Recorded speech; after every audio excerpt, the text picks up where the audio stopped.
it's me, Brian. Good morning. I'm out here in my kitchen patio and I just picked some pretty dahlias from the back garden, and I wanted to show you around my kitchen patio. We put together, about a few weeks ago, actually. We've just been adding to it as time allows, and money, of course, and trying to keep the costs down. But I'd like to show you a few things that we've done back here that hopefully will give you some ideas that you could add to your small space. So here we go.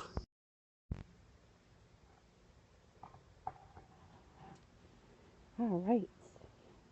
So last night on Garden Chat, we talked about adding from your garden to decorate for autumn, right?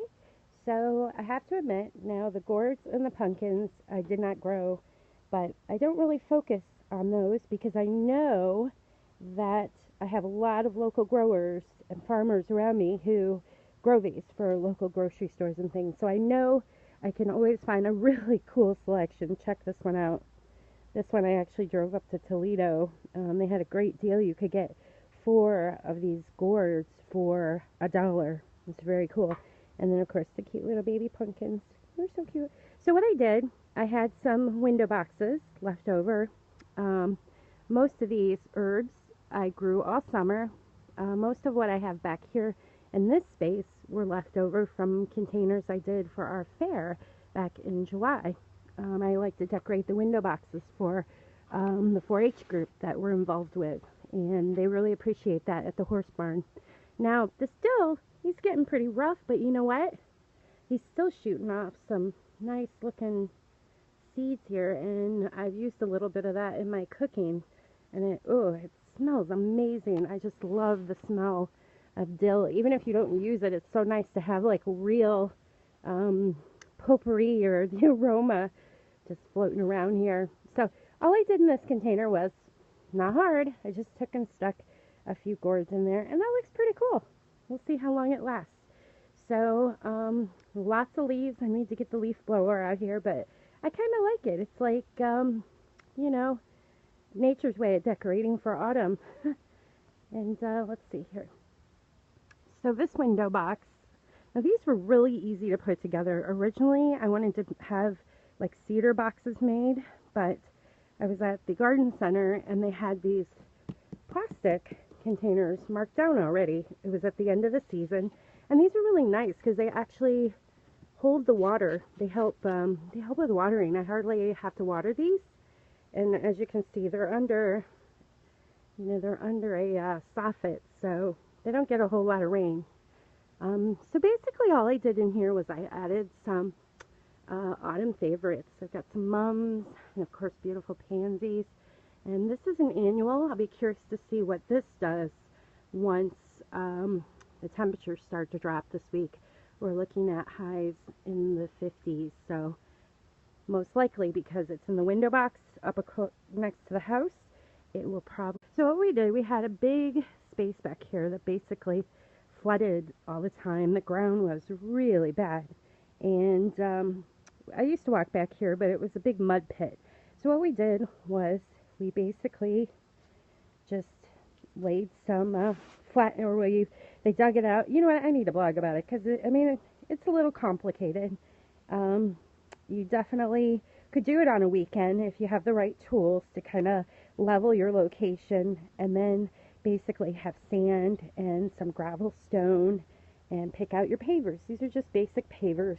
We didn't do anything fancy, but the really cool thing about this, it's pretty heavy duty, and I live out in the woods, so the golf cart will be up here loaded with wood all winter. This whole, in the next few weeks, this whole section will have wood stacked up to that little door over there, where we load the wood into the house, and that's how we heat our home.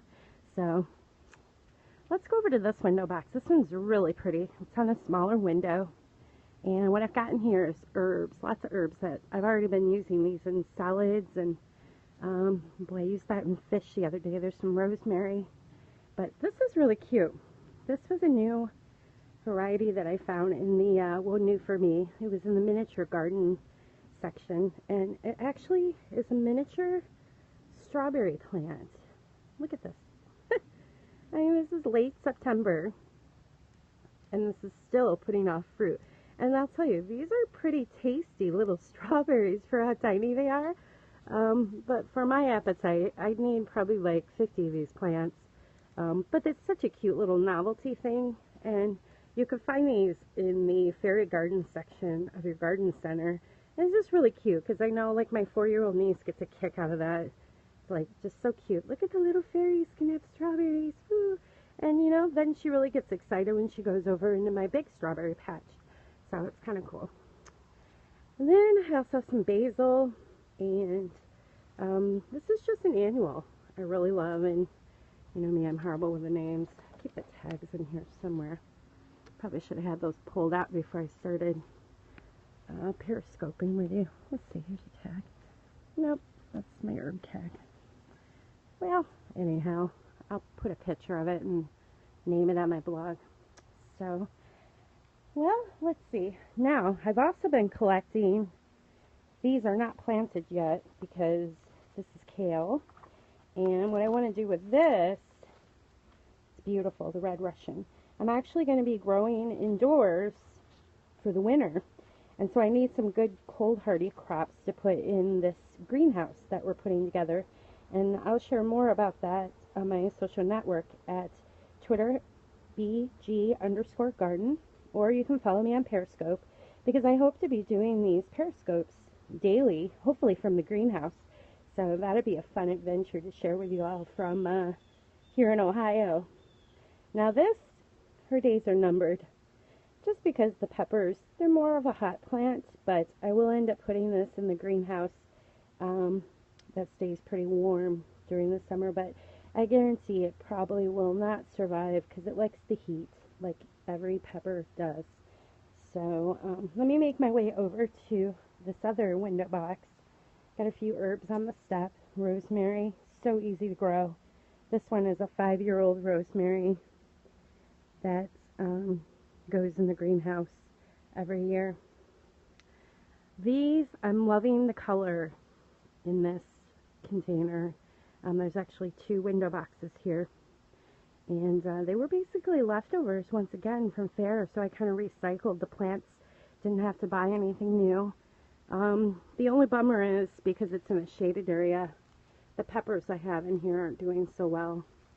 At fair, when this was in full sun, that red was up and it was popping, and boy, it just looked gorgeous up against the barn. So the kale's doing good. We've actually picked a little bit of it for salad, and it's kind of neat how you can mix it up. Do edibles with your favorite perennials, and or excuse me, coleus, not a perennial, it's annual. These seem to be perennials to me because I bring the potato plants into the greenhouse.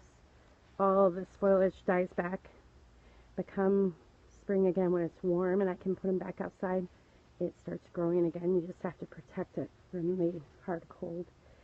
So there it is. I like to keep it pretty simple when decorating for autumn. Just throw a few gourds around from the garden, and there it is.